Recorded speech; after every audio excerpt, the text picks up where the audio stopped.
Quizá habremos hecho de nuestro cristianismo una religión como una más. ¿Es usted salvo? ¿Recuerda, querido hermano joven, que usted alguna vez de verdad se convirtió a Cristo sincera y conscientemente? Quiero recordarles que el Señor dijo: muchos me dirán en aquel día, Señor, Señor, en tu nombre hicimos milagros y aún echamos fuera demonios. Y el Señor les va a decir: nunca los conocí. Amados hermanos, les recuerdo a ustedes que la salvación no está en ser miembro de una iglesia o ser personas bien portadas, morales, como lo son todos ustedes o yo. La salvación está en un encuentro personal con Cristo, al cual el Señor le llamó en su encuentro a Nicodemo como el nuevo nacimiento. Me parece que muchas de nuestras actitudes son debidas a que no somos auténticamente cristianos, que somos capaces de cometer pecados tan graves que atentan al nombre del Señor, debido a que no hay un verdadero nuevo nacimiento, un genuino cristianismo en nuestras vidas. Si se humillare mi pueblo sobre el cual mi nombre es invocado. Digo todo esto en base a lo que el pueblo de Israel, puesto el pasaje está incrustado en el contexto de Israel, fue un pueblo que muchísimos de ellos fueron apóstatas. Estuvo lleno de apóstatas. El Señor tuvo que trabajar en un remanente nada más. Ese pueblo sobre el cual el nombre de Dios era invocado, eran capaces de invocar los dioses de los paganos. Fueron capaces aún de ofrecer a sus hijos al fuego al dios Moloch y otros dioses paganos. Es, amados hermanos, sumamente importante nuestra relación personal con el Señor Jesucristo. Usted deberá contestar para su propia satisfacción con plena certeza: ¿es usted salvo? ¿Puede usted declarar con todo su corazón: yo tengo al Señor Jesucristo como mi Salvador? Recuerdo aquel día cuando alguien me habló de Cristo y yo caí de rodillas y le dije: Señor, perdóname, soy un vil pecador, me voy a ir al infierno si yo sigo así, me arrepiento, perdóname, creo en el Señor Jesucristo con todo mi corazón. ¿Qué de nuestra salvación personal? ¿Recuerda el día? ¿Qué de la salvación de su cónyuge? ¿Es salva su esposa? ¿Es salvo su esposo? La persona con la cual usted duerme, la persona con la cual usted vive, la madre de sus hijos, el padre de sus hijos, el amado de su alma, ¿es segurísimo que es salvo? ¿Qué de la salvación de sus hijos? ¿Son salvos sus hijos? ¿Usted ha tenido la suficiente cautela para asegurarse que su hijo haya verdaderamente nacido de nuevo? No estoy diciendo que los que cometemos pecados espantosos es debido a que no somos salvos. Pero ¿no será que los muchachos, sus hijos, jovencitos, adolescentes, jóvenes o aún ya adultos, son capaces de hacer cosas tan terribles sin el más mínimo llamado de su conciencia, sin el más mínimo reconvenimiento del Espíritu Santo, sin ningún cargo de conciencia? Cometen cosas, dicen mentiras de una manera tan flagrante, tan simple, tan fácil. ¿No será porque no tienen a Cristo en su corazón, el Espíritu Santo morando en ellos? No es, amados hermanos, motivo para escalofriantes pensamientos pensar que nuestros hijos se vayan a morir y ser consumidos en las llamas del fuego. El infierno es una terrible y espantosa realidad. El Señor Jesucristo lo habló una y otra vez. Los escritos sagrados mencionan más de 150 veces el infierno, para decirnos: el infierno es real. La razón por la cual Cristo vino del cielo y pagó el precio de su sangre, y Dios de tal manera nos amó, es porque el infierno es real y quiso salvarnos de la llama del infierno, porque de tal manera nos amó. ¿Es salvo tu hijo? ¿No te has conformado, amado hermano, no te habrás conformado con que tu hijo sea de vez en cuando visitante en la iglesia? ¿Será que te conformaste con que tu hijo no sea idólatra como las tradiciones, como la religión tradicional, o un blasfemo o un inmoral, y con eso crees que la salvación ya es suya? Las personas más morales y más dignas de entre nosotros, al morir irán al infierno si no tienen a Cristo como su Salvador personal, porque la salvación no está en ser una persona moral. ¿Son salvos nuestros hijos? ¿Es salvo tu muchacho? ¿Es salva tu muchachita? ¿Son verdaderamente hijos de Dios? ¿Sus nombres están escritos en los cielos? A juzgar por sus actitudes, hermano, no te quiero ofender, estoy sinceramente hablando y no estoy pensando en nadie en particular necesariamente. A juzgar por las actitudes que tiene tu muchacho, tu muchacha, no se te mete la espina dentro de ti. Quizá no es salvo, quizá no es salva. ¿No te asusta pensar que tu hijo el día de mañana, cuando estés en el trono del Señor, en el tribunal de Cristo, lo veas descendiendo al abismo del infierno y te señale y te diga: papá, no te preocupaste por mí, no oraste lo suficiente por mí, mamá, fuiste un mal ejemplo para mí, tú sabías que yo era superficial, ¿por qué? ¡Auxilio! Me voy al infierno para siempre, por la eternidad. El infierno es algo mucho más terrible de lo que uno está acostumbrado a pensar. Si se humillare mi pueblo sobre el cual mi nombre es invocado. El cristianismo no es una religión de juguete, no es una religión que satisface ciertas inquietudes del alma que busca a Dios. El cristianismo es la persona del Señor Jesucristo, quien vino a salvar lo que se había perdido. ¿Qué de tu salvación? ¿Qué de la salvación de tu cónyuge? ¿Qué de la salvación de tus hijos? ¿Hay conciencia de pecado en tu casa, amado hermano? Cuando entra el pecado en tu casa, robo, mentira, lascivia, pereza, indiferencia, inmediatamente en el seno del hogar cae una tremenda conciencia de pecado que lleva a papá y a mamá a decir: hijos, estamos mal delante del Señor, hay que confesar pecado. Si se humillare mi pueblo sobre el cual mi nombre es invocado.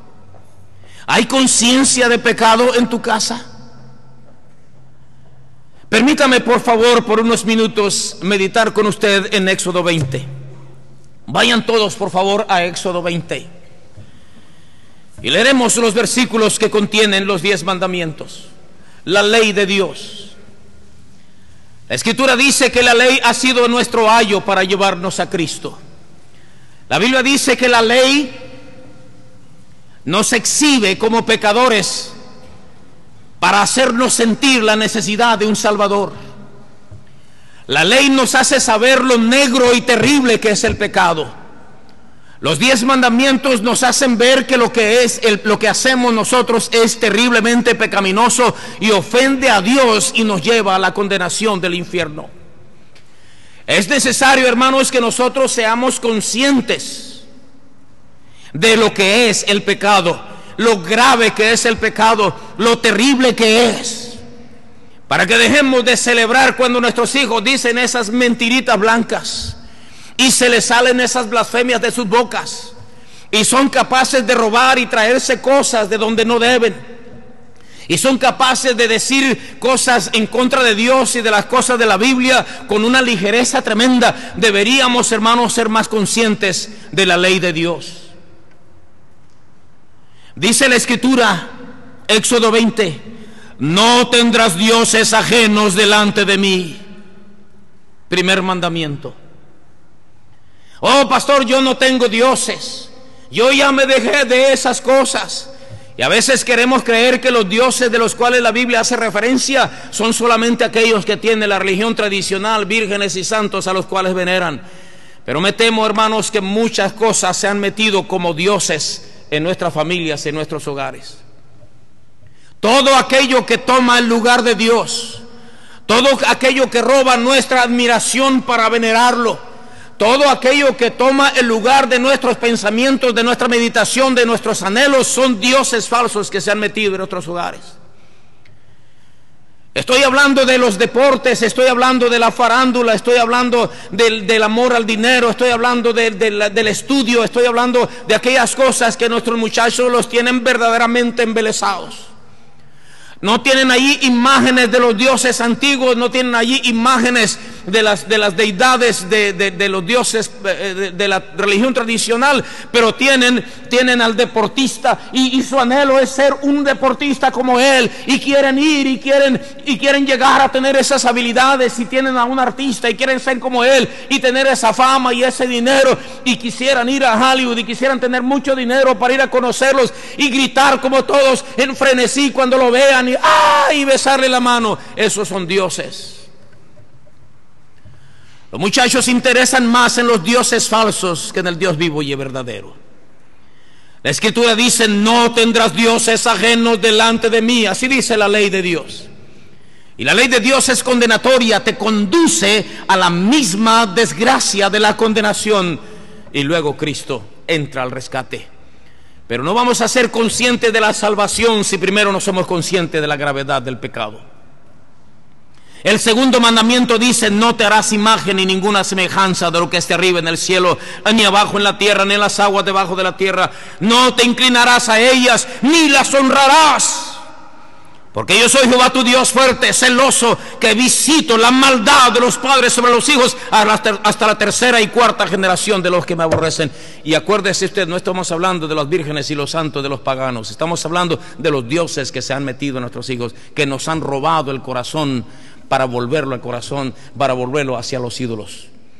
Estoy hablando de aquellas cosas que tienen a nuestros hijos tan fascinados, tan embelesados, tan atraídos, que son capaces de anhelarlos, y dice la Escritura, hacerse imágenes aunque sean mentales de ellos. Dice el Señor: yo te recuerdo que yo visito la maldad de los padres sobre los hijos hasta la cuarta generación de los que me aborrecen. ¿De qué estamos hablando, hermanos? Estamos hablando de los paganos que viven por allá en los otros continentes. Estamos hablando de nuestros hijos y de nadie más.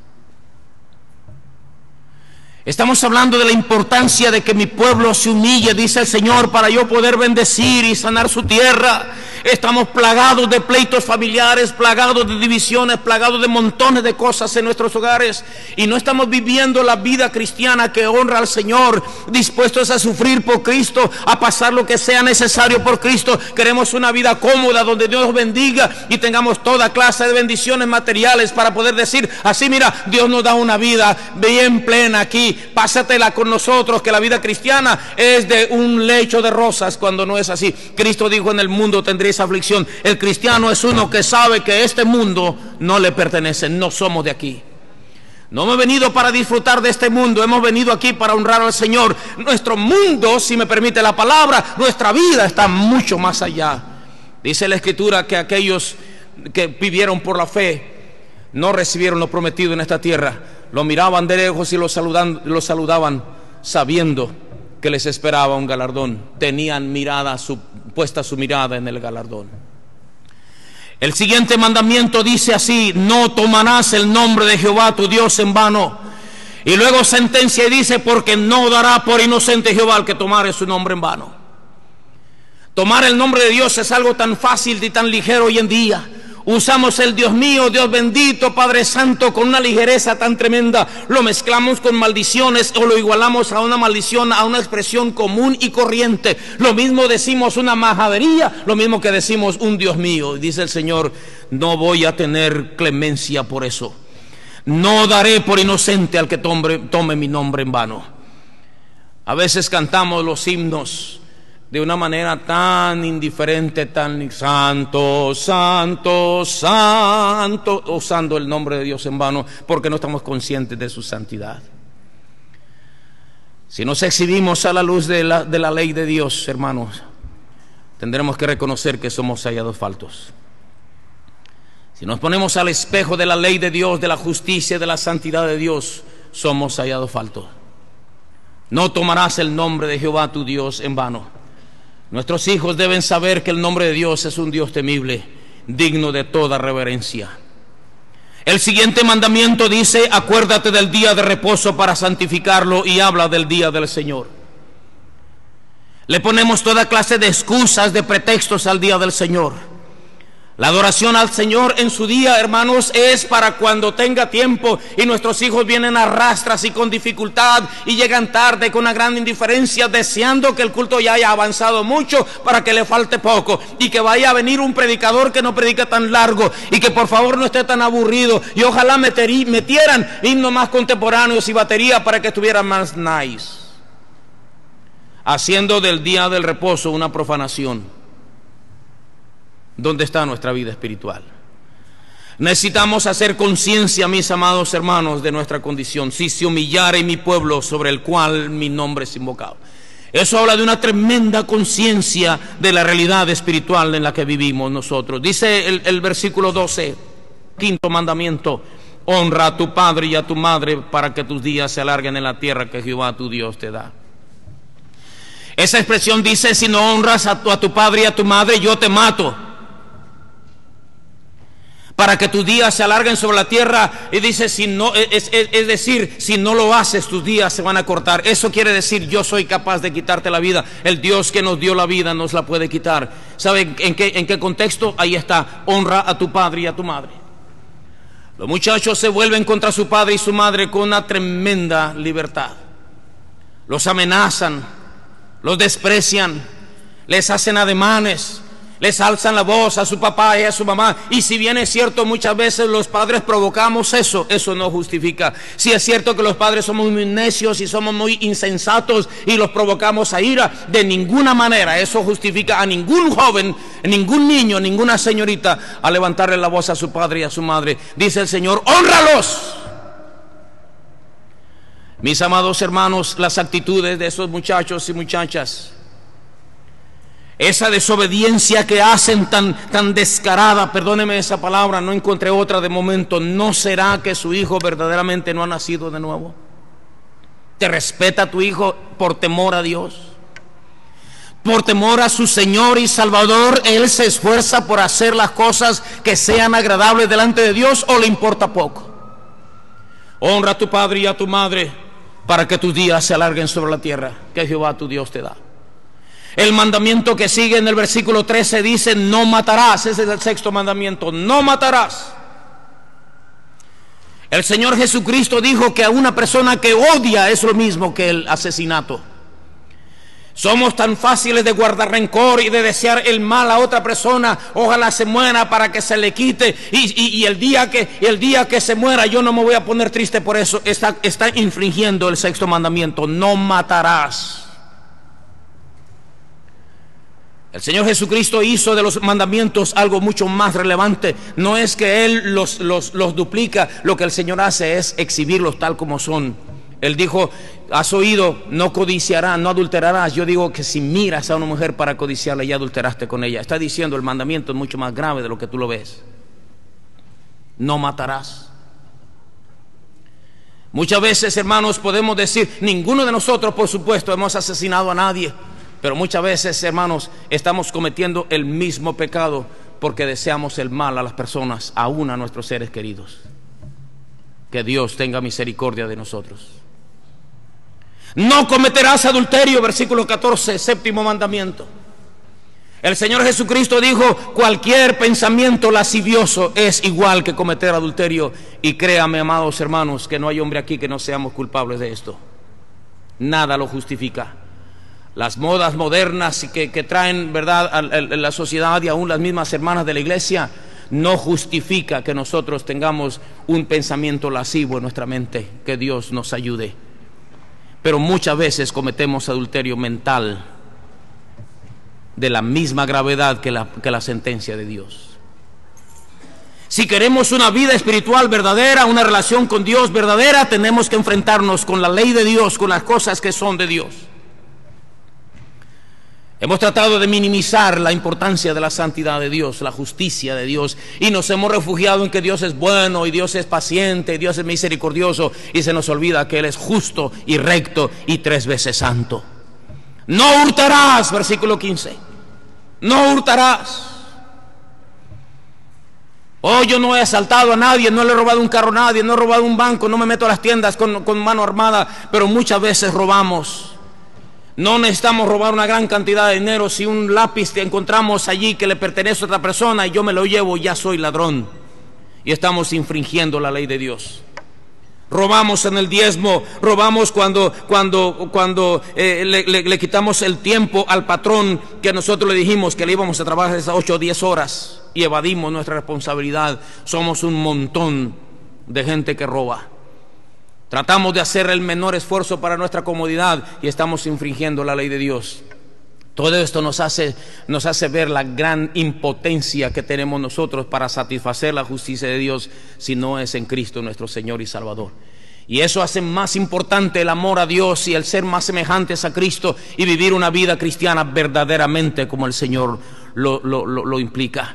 No hablarás contra tu prójimo falso testimonio, versículo 16, noveno mandamiento. Chismes, murmuraciones, comentarios, críticas las decimos con una ligereza espantosísima. No estoy hablando de usted en particular, estoy hablando del pueblo de Dios en general. Cometemos infringimos este mandamiento de una manera muy fácil y no nos damos cuenta de lo grave que es. Nos reímos, nos burlamos, hacemos escarnio de las personas que no nos caen bien, hacemos comentarios de otros hermanos del pueblo de Dios y aún de nuestros mismos familiares, haciendo cosas contra el prójimo, y Dios se enoja. Dios está airado con el impío todos los días, dice la Biblia. Si mi pueblo se humillare, sobre el cual mi nombre es invocado, y oraren y buscaren mi rostro y se volvieren de sus malos caminos, yo haré cosas grandes. Pero dice el 10º mandamiento: no codiciarás la casa de tu prójimo, no codiciarás la mujer de tu prójimo, ni su siervo, ni su criada, ni su buey, ni su asno, ni cosa alguna de tu prójimo. Queremos que lo que otros tienen, ¿por qué lo tienen? Sí. A mí se me hace que se la consiguió de alguna manera. Y lo que estamos diciendo es que quisiéramos tener lo que ellos tienen. Dice el Señor: si tú codicias, tú tienes problemas conmigo. No es posible, hermanos, hacer énfasis lo suficiente en los minutos en los que estoy hablando de lo importante que es la ley de Dios. Solamente quise que nos presentáramos por breves minutos al espejo de la justicia de Dios y nos diésemos cuenta que no somos la clase de cristianos que pretendemos ser, con todo y que seamos bautistas fundamentales independientes de la Iglesia Bautista Puerta Abierta, que tiene 44 años de vida. Todo eso nos hace mucho más responsables de Dios, porque por medio de la ley es el conocimiento de pecado. Por medio de tantas veces predicación somos mucho más expuestos a la obligación de ser una calidad de cristianos que Dios merece y que el mundo necesita. Tenemos que pensar en nuestra vida espiritual. ¿Qué de tu salvación? ¿Qué de la salvación de tu cónyuge? ¿Qué de la salvación de tus hijos, de tus nietos? ¿Hay conciencia de pecado en tu casa? ¿Se han derramado lágrimas por el pecado de la fornicación, del pecado del robo y de la mentira? ¿No es cierto, mis amados hermanos, que en vez de llorar por el pecado, vamos y defendemos y decimos: mi hijo no es capaz de eso, lo que pasa es que lo traen de encargo, y lo que pasa es que ustedes se fijan demasiado, en vez de decir: mi hijo dijo una mentira, hizo una majadería, dijo algo bien feo ahí en la escuela, perdónanos, Señor, estamos mal delante de ti, perdónanos, Señor.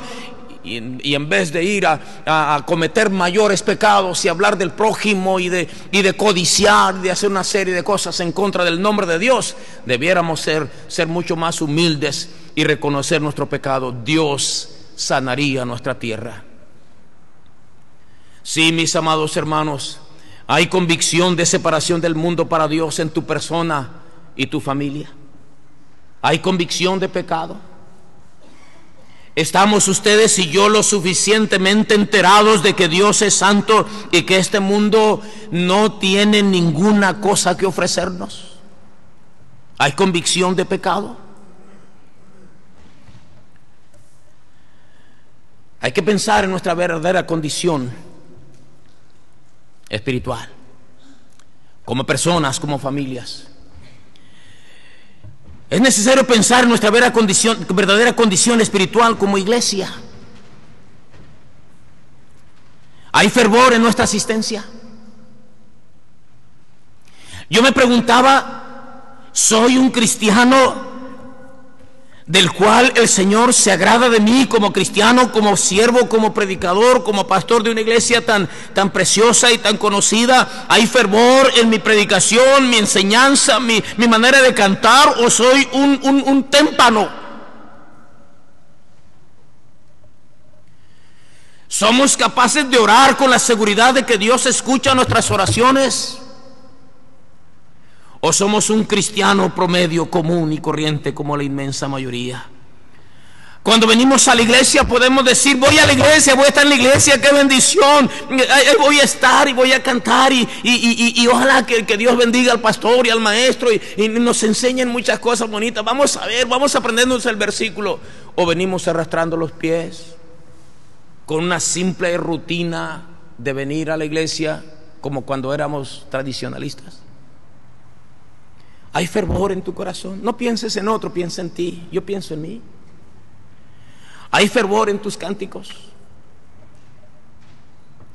¿Se te enchina la piel cuando cantas aquellos himnos que apelan a una experiencia personal contigo, de Dios contigo? ¿O ya cantamos nada más por cantar?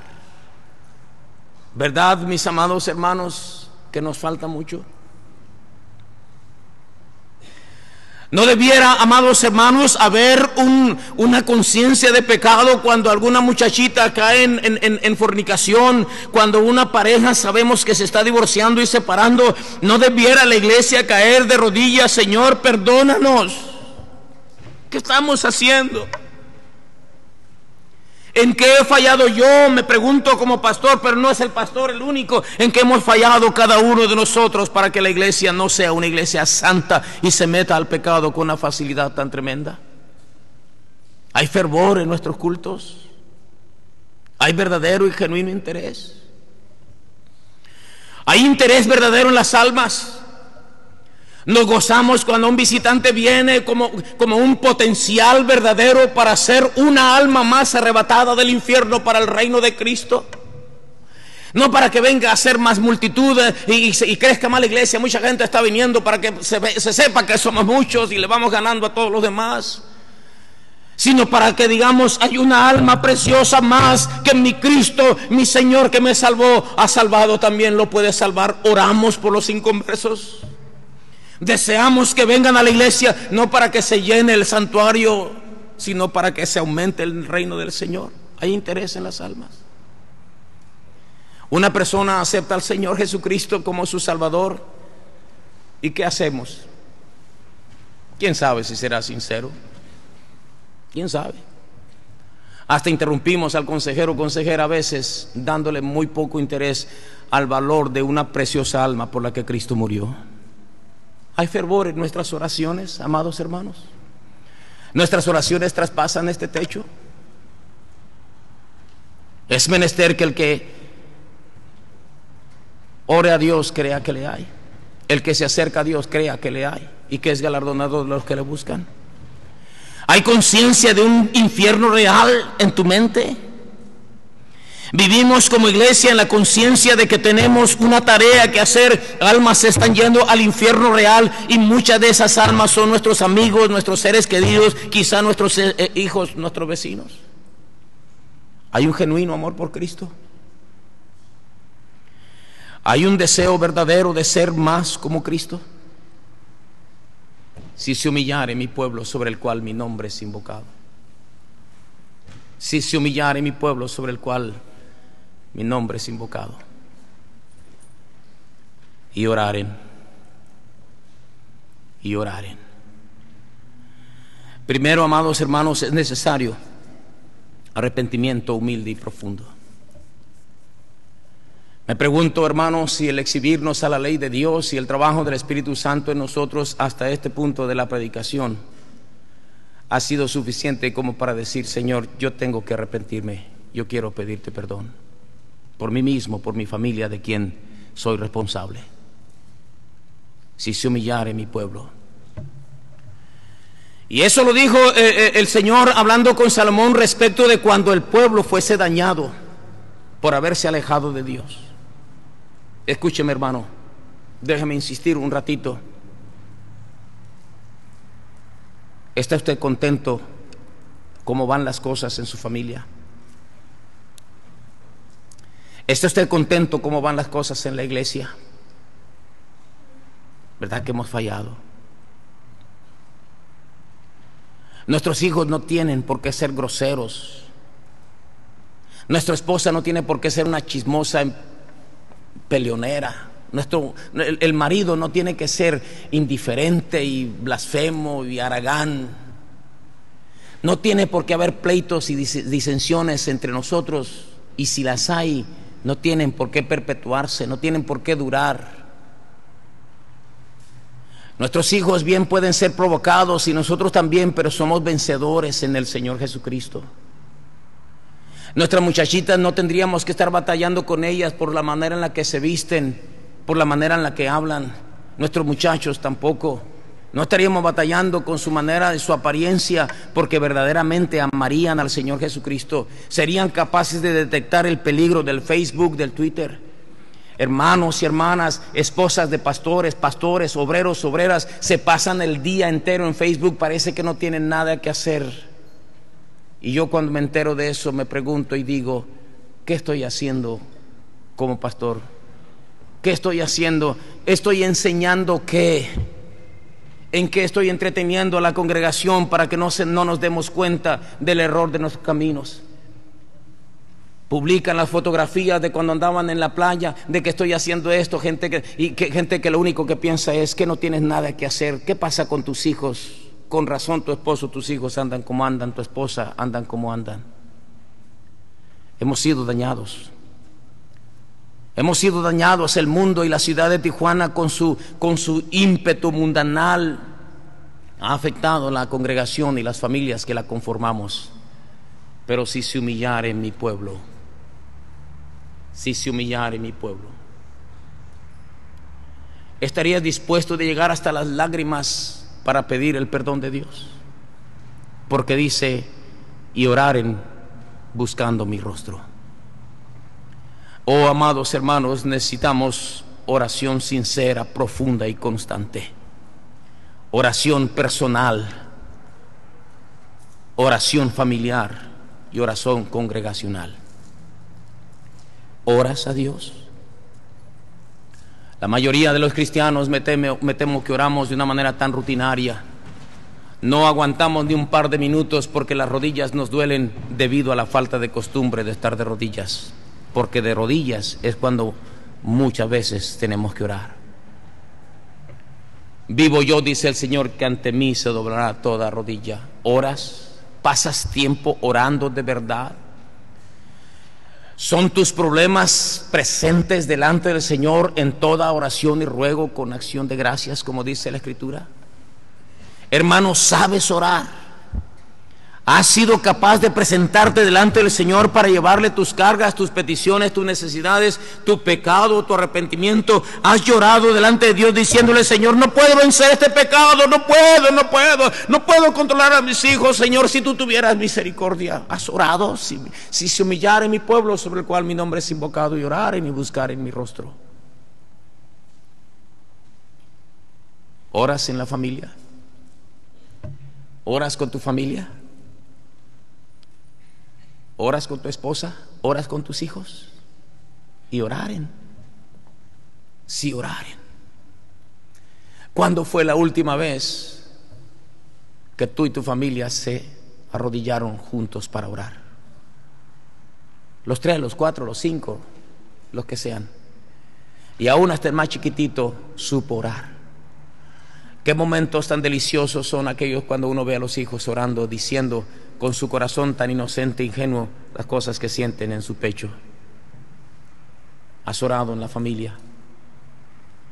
Amados hermanos, no tenías por qué haber perdido tu familia, tu hogar, tu matrimonio. Pero ¿sabes qué? lo puedes recuperar si se humillare mi pueblo, sobre el cual mi nombre es invocado, y oraren y buscaren mi rostro. Oración personal, oración familiar, oración en forma congregacional.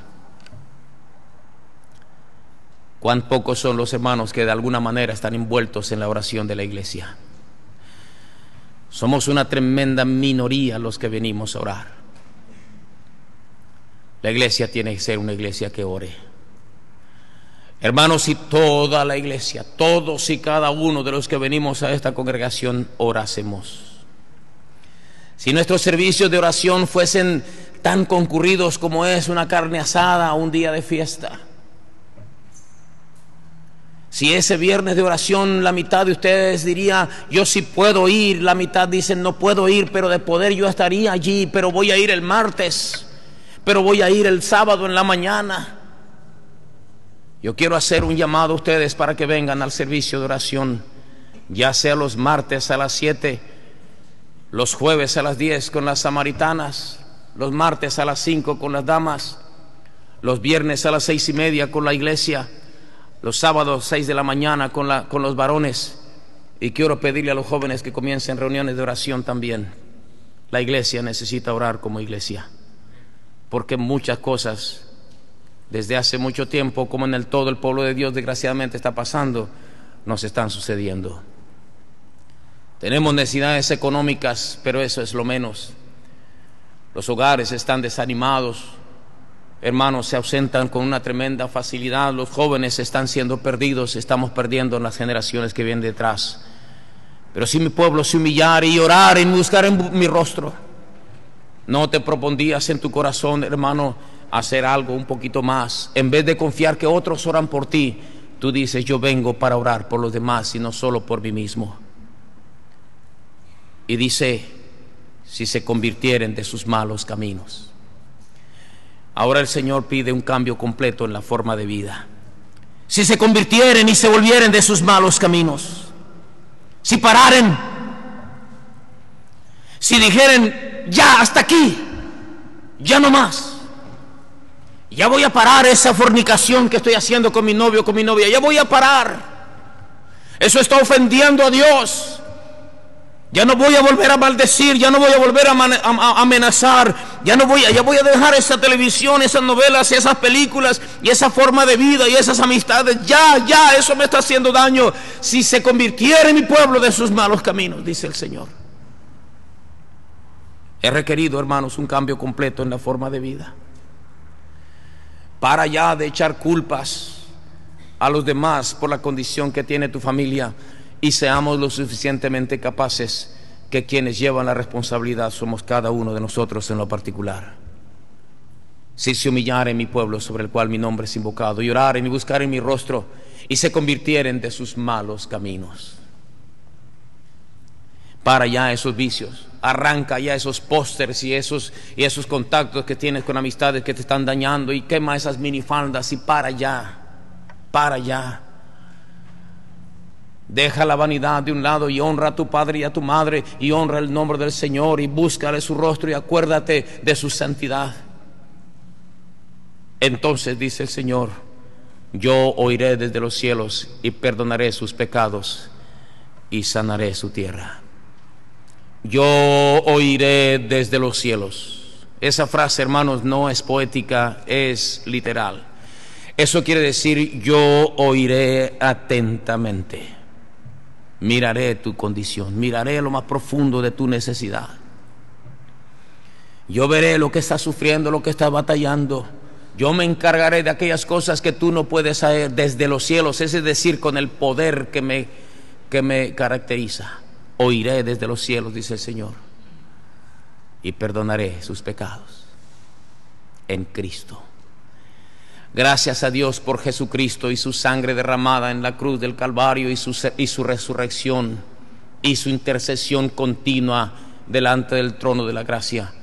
Si no fuese por eso, ¿desde cuándo hubiésemos sido condenados? Yo sanaré también su tierra. No, no es una fórmula mágica, no es un buen abogado el que va a lograr que la familia sea retenida. No es las lágrimas de un niño que van a convencer a la mamá que regrese y al papá que vuelva. Es la intervención de la mano de Dios. Yo sanaré su tierra. Esos hijos rebeldes se convierten en prudentes. Si el Señor sana nuestras familias, nuestra iglesia será un verdadero trofeo de la gracia de Dios para su gloria. Una iglesia humilde que ora, que es inspiración a otros, que es una iglesia que se congrega con un verdadero fervor espiritual.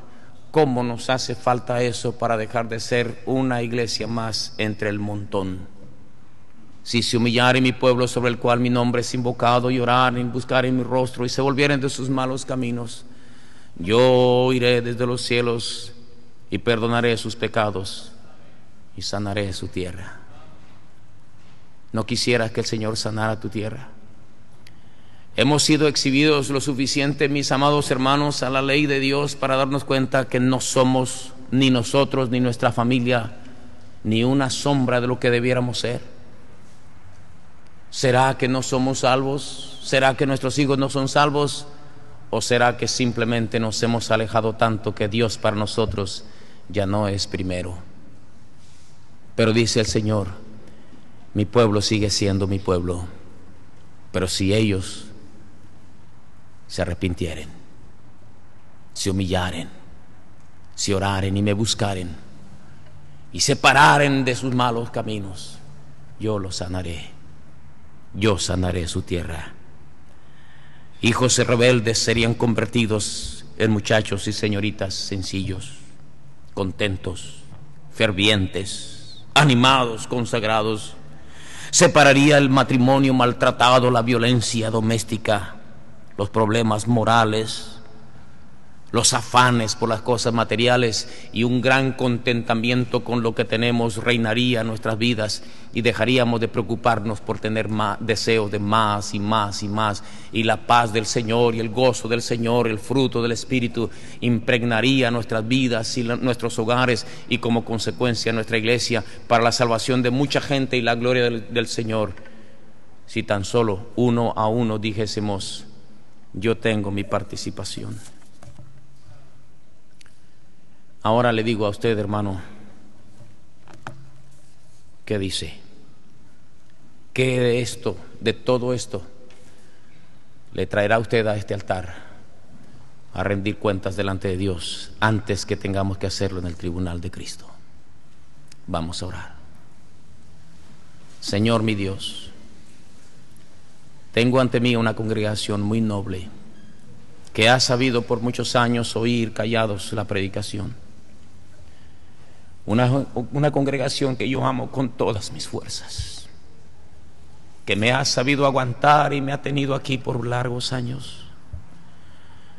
Una congregación a la cual yo en mucho les he fallado. Una congregación noble que decide comenzar un verdadero avivamiento espiritual. Hay matrimonios dañados en la iglesia, Señor. Hay hijos rebeldes y apáticos, hay hombres indiferentes y mujeres problemáticas. Señor, sana la tierra. Te pido que traigas bajo convicción a todo aquel a quien tú le hablaste hasta lo más hondo en esta mañana. En el nombre de Cristo te lo pido. El altar está abierto, muchos están viniendo. El piano está tocando suavemente. No venga nomás por venir. Venga si Dios le habló. Venga si Dios le habló. Usted dice, yo no estoy contento con la vida espiritual que llevo. Yo tengo que pedirle a Dios perdón. Venga a pedir perdón al Señor. No a mí, al Señor. Si se humillare mi pueblo, yo oiré desde los cielos, perdonaré sus pecados y sanaré su tierra. Ven, hermano, ven, hermana. Dobla tus rodillas, a menos que estés enfermo o enferma, pero si puedes, deja que se ensucie tu ropa en el polvo del cemento de este templo, en señal de humillación delante del Señor. No me digas que te humillas si tu corazón, si tu cuerpo no se arrodilla lo suficiente. Si puede arrodillarse, hágalo. Si se humillare mi pueblo, dile, Señor, en qué he fallado, Padre Santo. Mis hijos, Señor, mis hijos, su salvación. Gloria a Dios. ¿Cuál de esos mandamientos está siendo quebrantado día tras día en nuestros hogares? ¿Honran tus hijos a sus padres? ¿Son capaces de mentir, de blasfemar, de robar, de murmurar, de criticar, de escarnecer? ¿Qué dioses ajenos se han metido a tu casa, a tu vida? Dile, Señor, tú eres mi Dios. Tú eres mi Dios y el Dios de mi casa. Dame una familia ferviente, sana, sana. Pide por la salvación de tu marido, de tu mujer y de tus hijos. Pide. Señor, te ruego que sigas hablando a la congregación. Te pido que el mensaje siga resonando en los oídos mientras nos vamos y comemos y seguimos. No dejes que la predicación termine con esta oración. Que siga hablando, murmurando. Que tu Espíritu Santo siga hablando en nuestros corazones. Ayúdanos a seguir orando, a ser capaces de caer de rodillas, quizá en lo privado, en la casa o en el carro, y decir, el pastor tenía razón cuando me habló así, y se quiten toda predisposición de que nos distraigamos o nos turbemos. Aquí está nuestra oración, nuestra confesión. Señor, hacemos lo que tu palabra dice. Nos arrepentimos y oramos buscando tu rostro y pidiéndote que nos des fuerzas para parar de hacer el mal. Sana nuestra tierra, sana nuestra iglesia, sana nuestra juventud, sana nuestros hogares que conforman la iglesia en el nombre de Cristo, para la gloria de tu nombre. Señor mío, que cuando tú vengas podamos entrar a tu presencia con la satisfacción de que hicimos lo mejor que pudimos para agradarte mientras estábamos en esta tierra. Ayúdanos a ser más semejantes a Cristo. Que tengamos las fuerzas cada uno de nosotros para comenzar a hacer lo que hay que hacer y dejar de hacer lo que hay que dejar de hacer. En el nombre de Cristo, el que venció sobre la muerte y el pecado. En ese nombre dulce oramos. Amén, Señor. Amén. Regrese a su lugar, vamos a terminar en oración.